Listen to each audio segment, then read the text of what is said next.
Hello friends, welcome to Tutorialspoint. In this session, we will see SAP Purchase Info Record.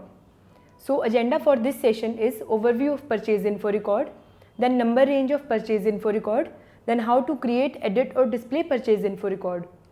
Let's start with overview of Purchase Info Record. Suppose you have defined a material and vendor for your company and you want this information all together, so you can define in Purchase Info Record. So, purchasing info record contains information of material and vendor supplying that material. Info record can be maintained for different procurement types, and these procurement types are: first one is standard. This means vendor is supplying the ordered goods to the ordering party. Next one is subcontracting. This means if your company is providing raw material to vendor and vendor is then providing you finished product. Then next one is pipeline. This means material is available as and when required via pipeline, for example oil or water. Next one is consignment. This means material is already available at your premises but it still belongs to vendor. Whenever you use that material, you need to pay for that. Then next is the number range of purchase info record. Suppose you are defining a purchase info record, so you can do external number assignment or internal number assignment. In external number assignment, while defining, you need to enter your number. In internal number assignment, while creating info record, system will automatically generate a number. Then next is how to create, edit or display purchase info record. This we will be doing in hands-on. So transaction code to create info record is ME11, to edit is ME12 and to display is ME13. So let's do all these functions practically. To maintain number range for purchase info record, you need to go to display IMG page. So enter SPRO in command field. Now select SAP reference IMG. This will navigate you to display IMG page. Now to maintain number range for purchase info record, select materials management. Now select purchasing.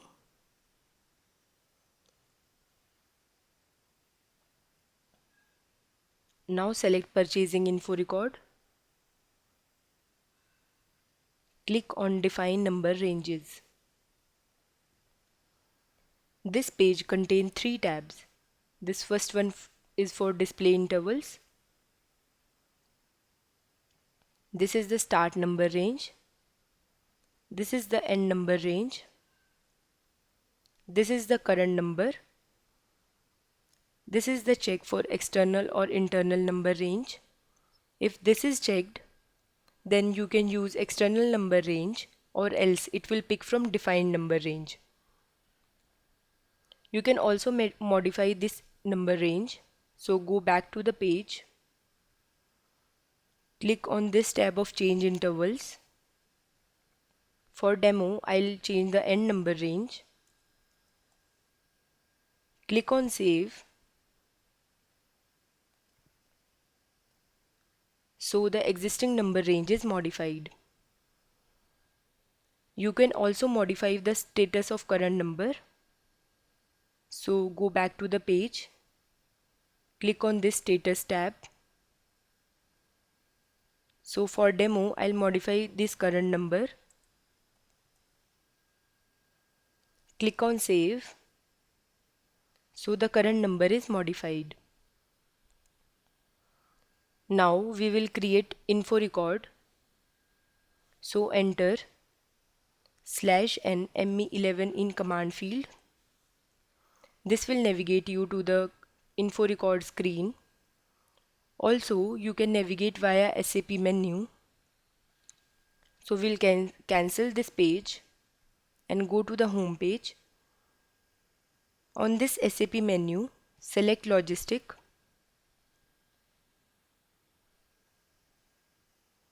Now select Materials Management. Now select Purchasing.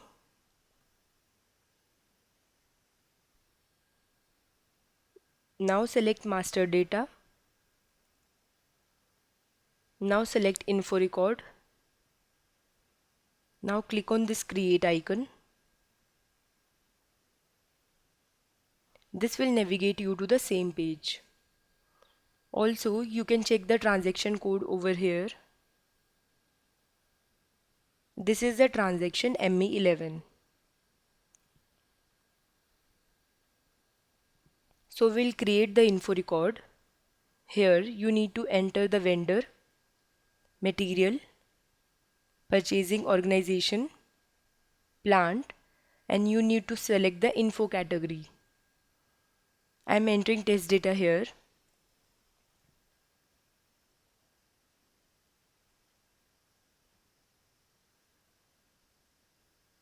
After entering this data, press enter.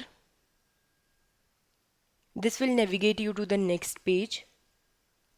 Here you need to enter the first reminder, second reminder, and third reminder. This reminder is sent to the vendor to supply the goods after your delivery date. So suppose I am entering 10 days over here. So my second reminder will be after 20 days and my third reminder will be after 30 days. Now press enter. This will navigate you to the other page. Here you need to enter standard quantity and net price. So I'll enter 100.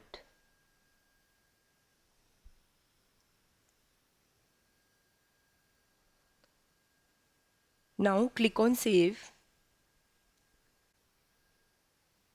So a new purchase info record is created.